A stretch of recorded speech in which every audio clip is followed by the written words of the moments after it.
Hello friends, today we will talk about genetics of infertility and in vitro fertilization. And today's main objectives will be: first, introduction about infertility; second, to know about genetics of infertility; third, to know about chromosomal aberrations; and fourth will be to get knowledge about in vitro fertilization.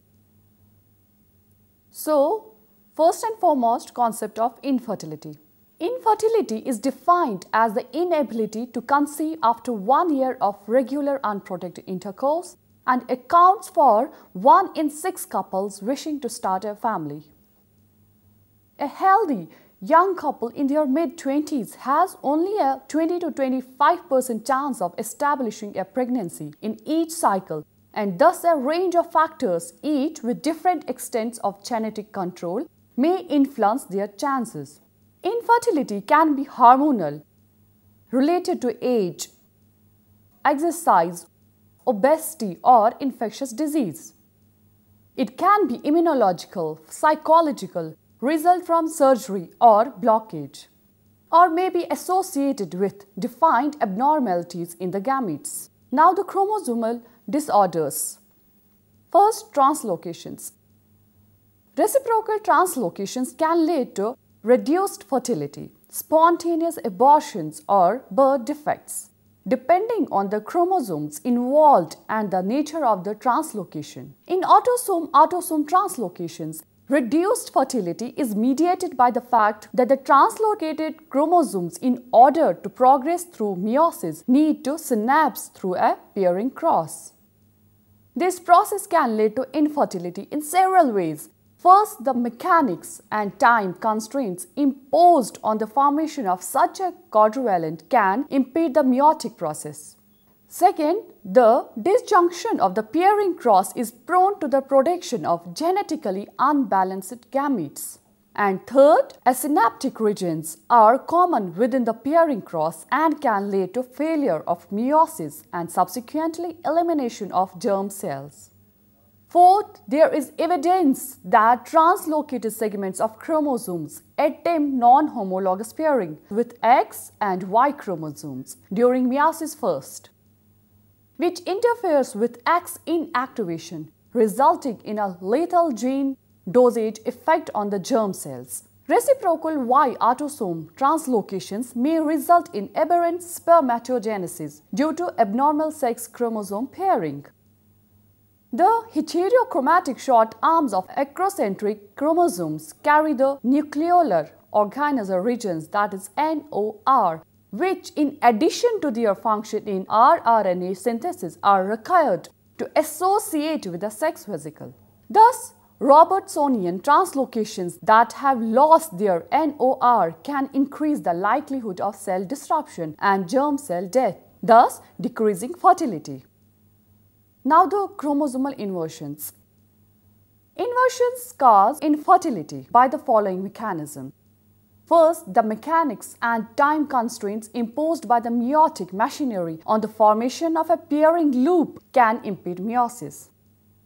Second, single sperm PCR studies of crossing over indicate that recombination is reduced within the pairing loop, and this also leads to a breakdown of meiosis. Third, when crossing over occurs in the pairing loop, unbalanced gametes can then ensue.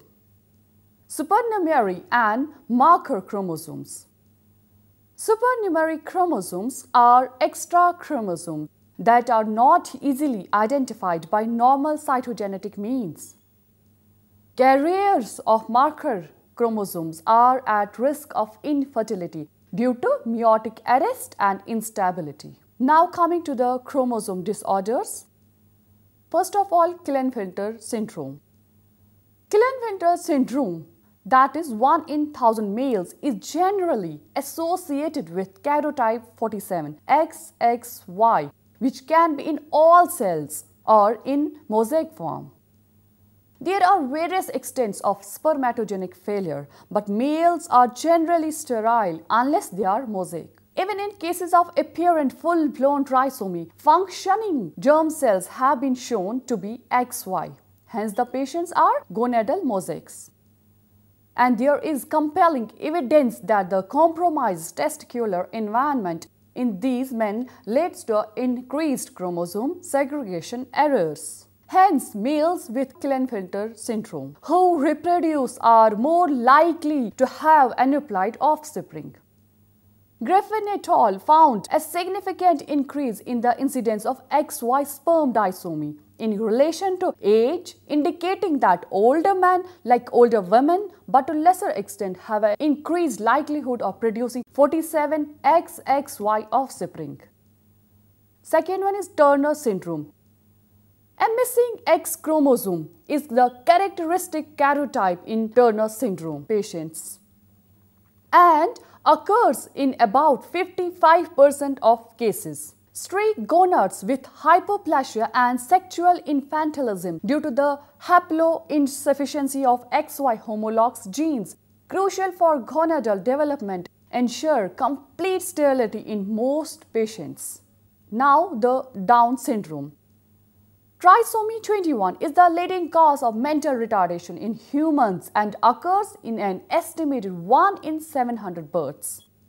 Affected females in rare cases can reproduce. However, most, if not all, affected males are sterile. The phenotype includes spermatogenic arrest, reduction in the number of germ cells, and hyalinized tubules. The mechanism by which trisomy 21 affects male infertility remains unclear, but it may be due to a reduced proliferation of primordial germ cells during migration to the gonadal ridge, perhaps associated with an accelerated rate of apoptosis. The CFTR gene and fertility. Cystic fibrosis is the most common fatal autosomal recessive disorder in Caucasians, with an incidence of 1 in 25 and a carrier frequency of 1 in 2400. It arises because of mutations in the cystic fibrosis transmembrane conductance regulator gene, that is CFTR. Infertility in males with a CFTR mutation is found to be due mainly to obstructive azoospermia. The gene encodes for a membrane protein that functions as an ion channel and also influences the formation of the ejaculatory duct, seminal vesicle, vas deferens, and distal 2/3 of the epididymis. The CFTR gene is expressed in the postnatal human epididymis, with a protein found in the luminal border of the human cauda epididymal epithelium. CFTR protein is also involved in the transport of electrolytes and water across the epididymal epithelium, which helps to achieve an optimum environment for sperm maturation and transport. This involvement in sperm maturation indicates that mutations in the CFTR gene may cause infertility, not only through obstruction but also through deficiencies in sperm maturation. Bilateral ejaculatory duct obstruction. Bilateral ejaculatory duct obstruction, that is BEDO, is usually caused by infections, cysts, or trauma. In cases with no obvious external cause, CFTR mutation can occur. Misheri et al. Carried out an analysis of the CFTR gene in a group of 7 men with BEDO. They found that 5 were compound heterozygotes for either 2 different mutations or for a single mutation and a 5T allele. 1 was heterozygous for the R347P mutation. Now the Young syndrome. Young syndrome can cause a complete bilateral plugging of the epididymal lumen and result in azoospermia. There is a single report that the prevalence of CFTR mutation F508 was slightly higher in men with Young syndrome, though analysis of another group of men with Young syndrome did not provide evidence of any CFTR mutations. Other genes implicated in infertility. Many of these genes have been isolated through model systems. For example, in mice, clearly these model systems are essential tools to understand further the multifactorial nature of infertility. Of particular interest is the androgen receptor gene, in which a number of studies have reported an association between the length of the CAG repeat in exon 1 of the gene 1 and male infertility. For instance, Casella et al. Report an association between males with testicular failure and a significantly elongated androgen receptor polyglutamine tract compared with controls. Further syndromes with a genetic basis affecting fertility: Prader-Willi syndrome and Angelman syndrome. Prader-Willi syndrome is characterized by short stature, obesity, hypotonic muscles, mental retardation, and hypergenitalism. These characteristics are caused by small deletions of an imprinted region of proximal chromosome 15q of paternal origin or maternal parental disomy for chromosome 15. Most individuals with Prader-Willi syndrome do reproduce. In Angelman syndrome, caused by deletion of the same region of maternal 15, paternal uniparental disomy 15. Successful reproduction has been reported in only one case. Now coming to polycystic ovarian syndrome. Polycystic ovarian syndrome, that is PCOS, is associated insulin resistance, defects in insulin secretion, and substantial risk of developing type 2 diabetes mellitus.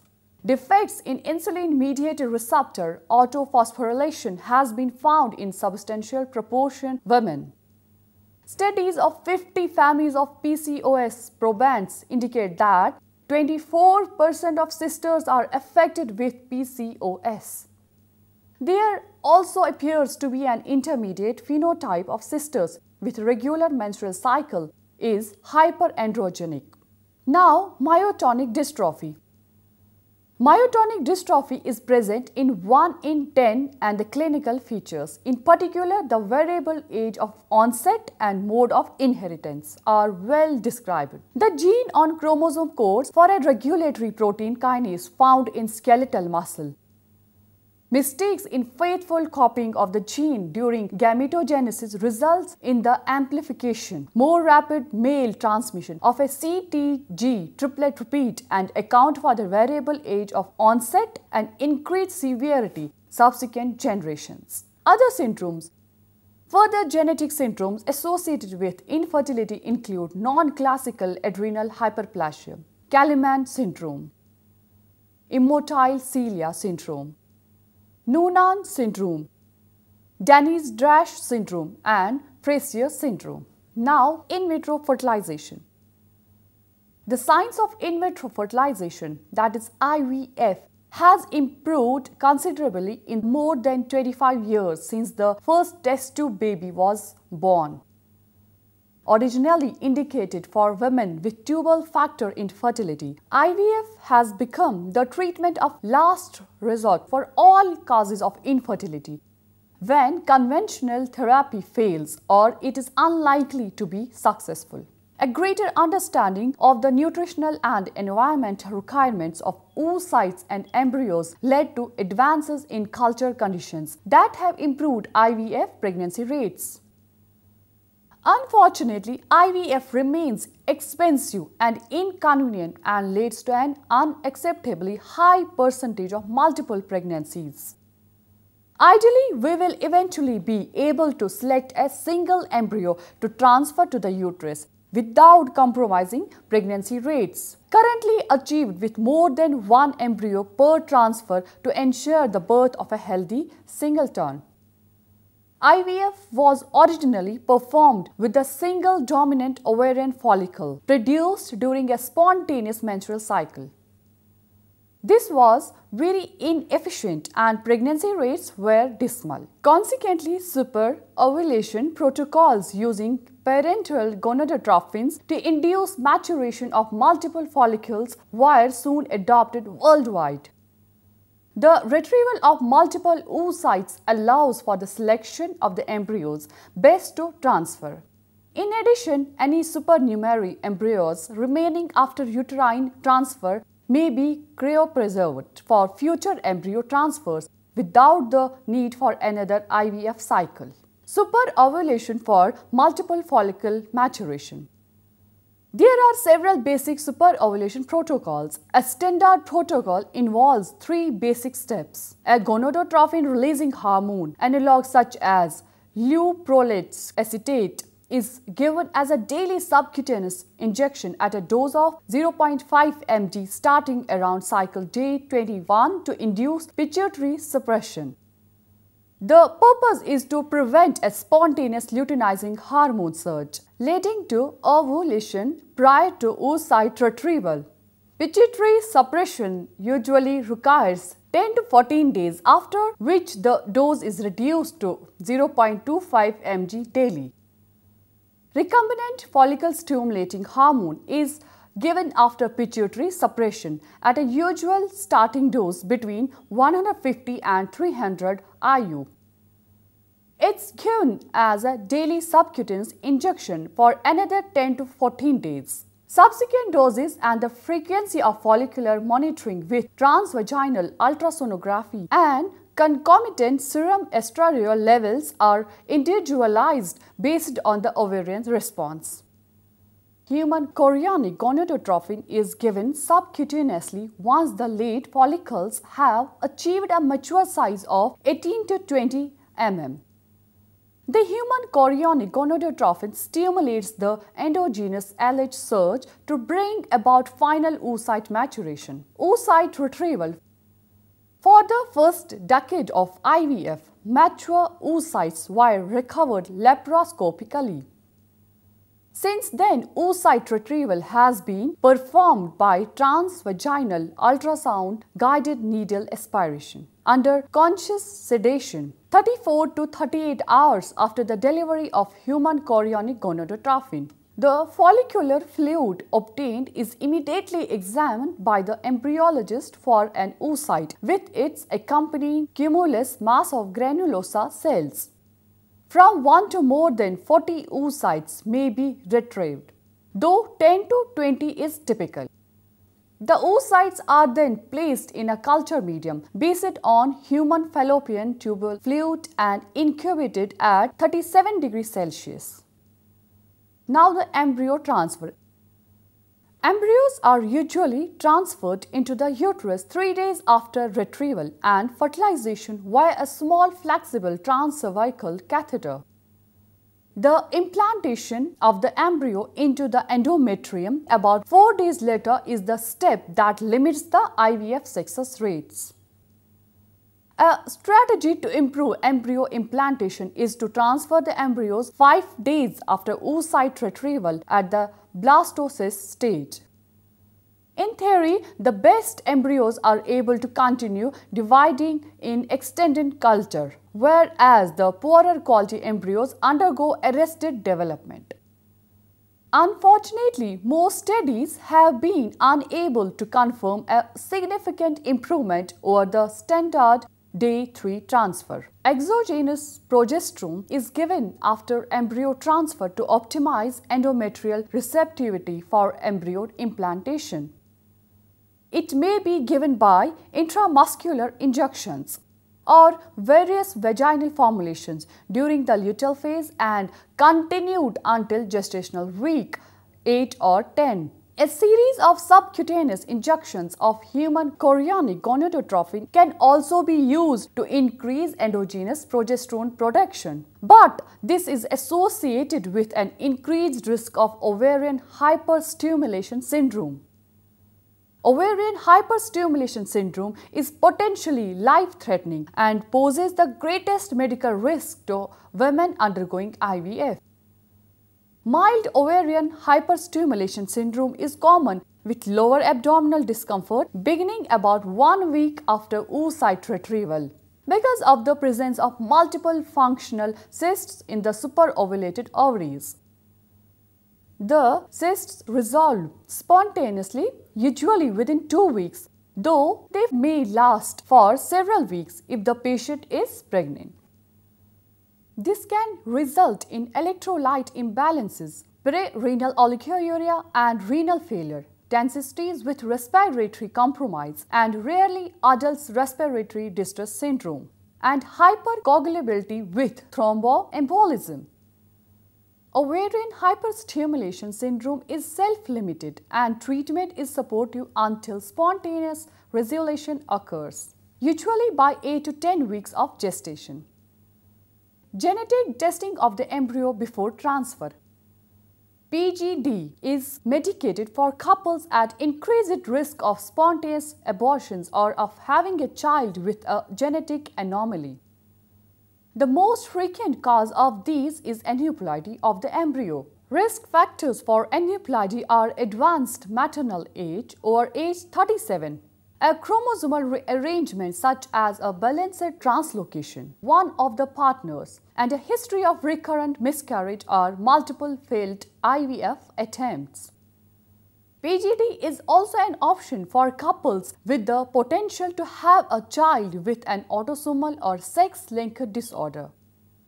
More controversial uses of PGD are to choose the sex of the child or to select unaffected HLA-compatible embryos for the purpose of having a child and using the umbilical cord stem cells to treat a sibling with an inherited metabolic disorder or malignancy. In vitro maturation of oocytes.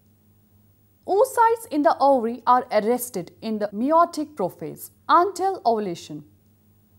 Endogenous or exogenous FSH stimulates the follicles to reach maturation. The process of maturing allows fertilization of the oocyte to occur. The final maturation process is under the influence of LH and results in the completion of meiosis first and formation of the first polar body. Meiosis second then proceeds to metaphase second, the state at which the oocytes are typically retrieved for conventional IVF.